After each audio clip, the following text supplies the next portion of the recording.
Vic VP here. Although I do build custom arcade cabinets, I would rather build custom arcade cabinets.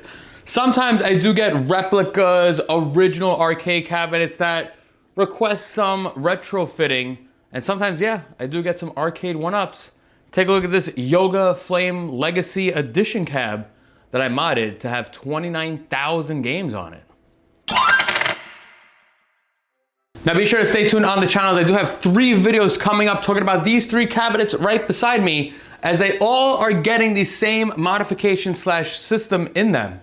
They're gonna be running a 29,000 game Pandora box build. Vic, a Pandora's box? Really? Yeah, honestly, it's the most affordable slash cheapest and also the most user-friendly way to get a multi-cade experience in your home, or, especially with those two, a business, as they could accept coins and be coin operated. But on this one today, we're gonna be focusing on this Arcade 1-Up Yoga Flame Legacy Edition that I picked up off of Facebook Marketplace. Shot the guy an offer and he accepted it. $150 later, I have this beautiful Yoga Flame with riser. Now there's a lot of opinions on Arcade 1-Up. Me personally, I've shared a lot of my personal opinions and experiences as far as Arcade 1-Up builds. But when you come across a good deal on Facebook Marketplace, you just gotta jump on it. I'll be honest, the Yoga Flame Edition right here is probably the best looking Arcade 1-Up cabinet that there is. Now this was a great Facebook Marketplace score. Again, $150, full functioning, fully working, almost like it came right out of the box. It even had the live button where you could connect online and play against other people. I picked this up though with the intention to modify it. This originally had like 12 games on it, and in all honesty, 9 out of the 12 games were kind of questionable or like meh. So I already knew I was gonna modify it. What am I gonna do with it though? I'm actually gonna be giving it to my niece and nephew. Now you might be saying to yourself, Vic, you build custom arcade cabinets. Really? You're gonna give this to your niece and nephew? Well, I did give my sister an option. I said I could build you a multicade. I even have this big 32-inch arcade cabinet available. She basically said, Vic, unfortunately I don't have the space for something that big. If you could find something smaller, compact, I'm all ears. Hence, the Yoga Flame. Now this is where putting a Pandora's box inside of our arcade cabinet has its advantage. Not only is the user interface super simple that a 3-year-old could navigate it, but the whole boot up process, the shutdown process, it's flawless.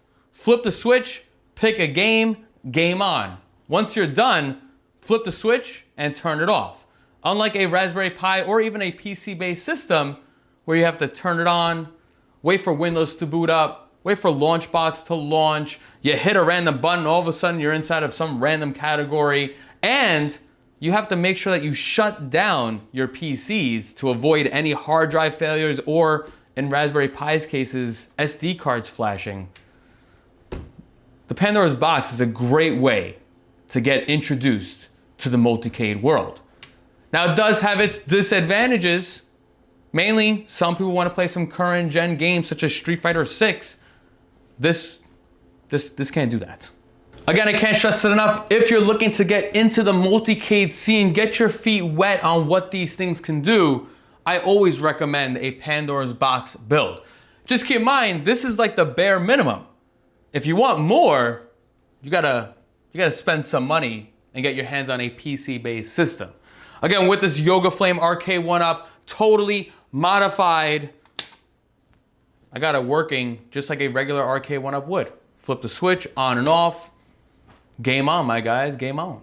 Now keep in mind, although it is an Arcade 1-Up, modding this thing wasn't really 1, 2, 3. Took me a couple of hours. A lot of stuff going on internally, especially to make sure that on and off switch works flawlessly, making sure that stock marquee powers on. There's a lot of modifications to this specific unit, or really to any Arcade 1-Up. Now some quick details on this Arcade 1-Up mod. You gotta swap out those joysticks and buttons that they come with because they're god awful. Have buttons on this, Sanwa joysticks. We kept the live button here. The headphone jack had to come out because it didn't work anymore, or I couldn't use it for the Pandora's box. So I did put another coin button there. These Pandora's boxes could be set to free play or coin play. Stay tuned for Neo Geo. The last little modification that I did on this, I did put an amplifier right here to control the volume. Now be sure to stay tuned as I will have a full detailed video talking about this arcade 1-up mod. Looks like my credit is up. Game over.